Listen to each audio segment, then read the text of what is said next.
Hello students, आज का topic है एरोमेटिसिटी ऑफ 10 एन्युलिन। 10 एन्युलिन यानी कि मोनोसाइक्लिक कॉन्जुगेटेड हाइड्रोकार्बन, जिसमें 10 कार्बन एटम है और उसकी मॉलिक्यूलर फॉर्मूला है C10H10 और N/2 is equal to 10/2 is equal to 5 double bond है। हाइड्रोकार्बन है, 5 डबल बॉन्ड पे हाइड्रोजन की पोजीशन के हिसाब से इसके 3 ज्योमेट्रिकल आइसोमर पॉसिबल है। 3 ज्योमेट्रिकल आइसोमर में हर एक में 5 डबल बॉन्ड पे हाइड्रोजन की पोजीशन सेम नहीं है, इसलिए ये तीनों 10 एन्युलिन के ज्योमेट्रिकल आइसोमर है। ये तीनों ज्योमेट्रिकल आइसोमर की एरोमेटिसिटी देखेंगे। पहला आइसोमर है जो नेप्थेलिन जैसा है, उसका स्ट्रक्चर, उसमें यहाँ 1 2 3 4 5 डबल बॉन्ड है। यहाँ देखेंगे तो 1 और 2 C1 पे हाइड्रोजन इनर साइड पे है, C2 पे हाइड्रोजन रिंग के बाहर है, यानी कि दोनों हाइड्रोजन ऑपोजिट साइड पे है, इसलिए ये ट्रांस पोजीशन है। C3 और C4 के बीच दूसरा डबल बॉन्ड है, जिसमें दोनों हाइड्रोजन रिंग के बाहर है, यानी कि दोनों सेम साइड पे है, इसलिए C से। C5 और C6 के बीच तीसरा डबल बॉन्ड है, जिसमें एक हाइड्रोजन C5 पे वो रिंग के बाहर है, C6 पे जो हाइड्रोजन है वो रिंग के अंदर है, इनर हाइड्रोजन है, यानी कि डबल बॉन्ड पे दोनों हाइड्रोजन ऑपोजिट साइड पे है, इसलिए ये ट्रांस है।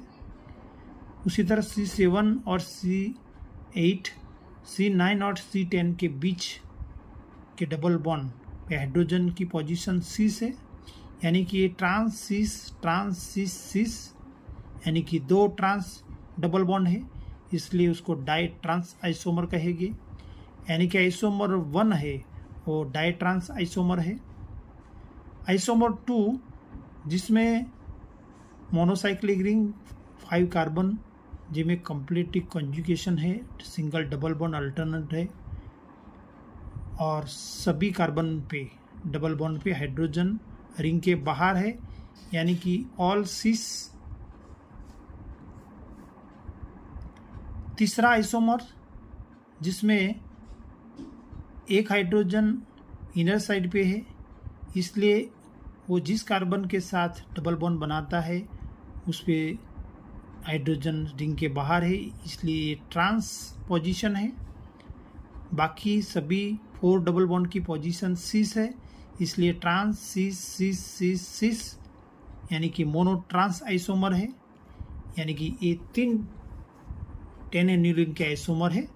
उसकी एरोमेटिसिटी देखेंगे।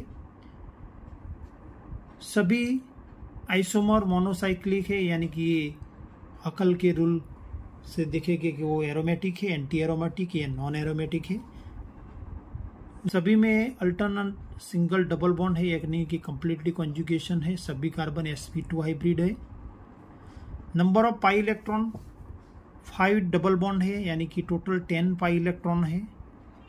10 पाई इलेक्ट्रॉन मतलब कि यहाँ 4n+2 पाई इलेक्ट्रॉन है, इसमें भी 4n+2 pi electron 10 pi electron है।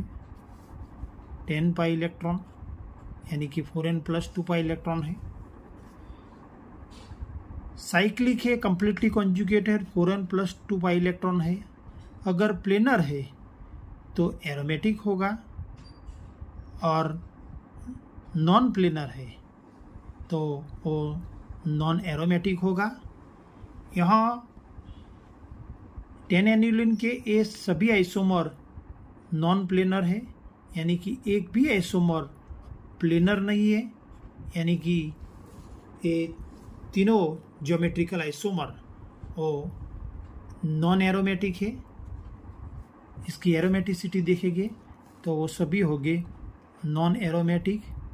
आइसोमर 1 नॉन एरोमेटिक, आइसोमर 2 भी नॉन एरोमेटिक, और आइसोमर 3 भी नॉन एरोमेटिक है।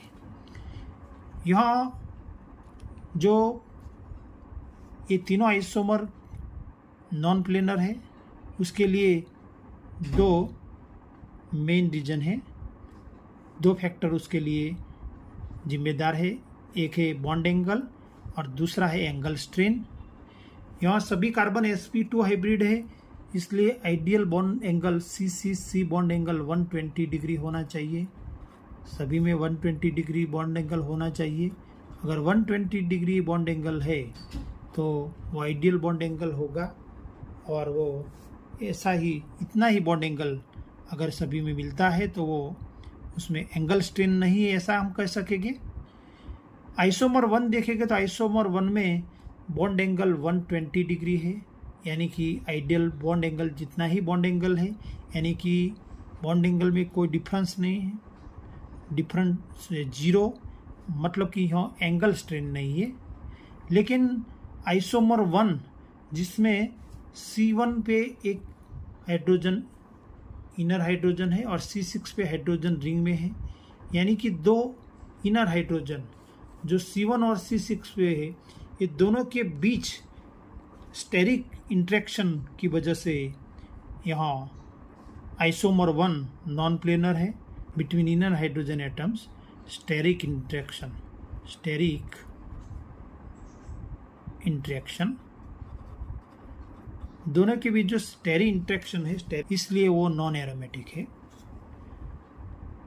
आइसोमर 2 देखेंगे तो आइसोमर 2 में बॉन्ड एंगल 144 डिग्री है, यानी कि आइडियल बॉन्ड एंगल 120 डिग्री है, जबकि आइसोमर 2 में बॉन्ड एंगल 144 डिग्री है, यानी कि बॉन्ड एंगल जो है 24 डिग्री ज़्यादा है, इसलिए यहाँ एंगल स्ट्रेन देखने को मिलता है, जबकि स्टेरिक स्ट्रेन नहीं है, क्योंकि सभी हाइड्रोजन रिंग के बाहर है, इसलिए यहाँ स्टेरिक स्ट्रेन प्रेजेंट नहीं है। यहाँ स्टेरिक स्ट्रेन था आइसोमर 1 में इनर हाइड्रोजन जो C1 और C6 पे, उसकी वजह से। यानी कि जो आइसोमर 2 है उसके लिए जो नॉन प्लेनर है उसके लिए बॉन्ड एंगल जिम्मेदार है, यानी कि एंगल स्ट्रेन की वजह से यहाँ एंगल स्ट्रेन देखने को मिलता है। एंगल स्ट्रेन की वजह से ये नॉन प्लेनर है, इसलिए नॉन एरोमेटिक है। यहाँ आइसोमर 3 में देखेंगे तो आइसोमर 3 में एंगल स्ट्रेन मिलता है, लेकिन एंगल स्ट्रेन जो आइसोमर 2 है उसकी कंपेयर में स्मॉल एंगल स्ट्रेन है, स्मॉल एंगल स्ट्रेन।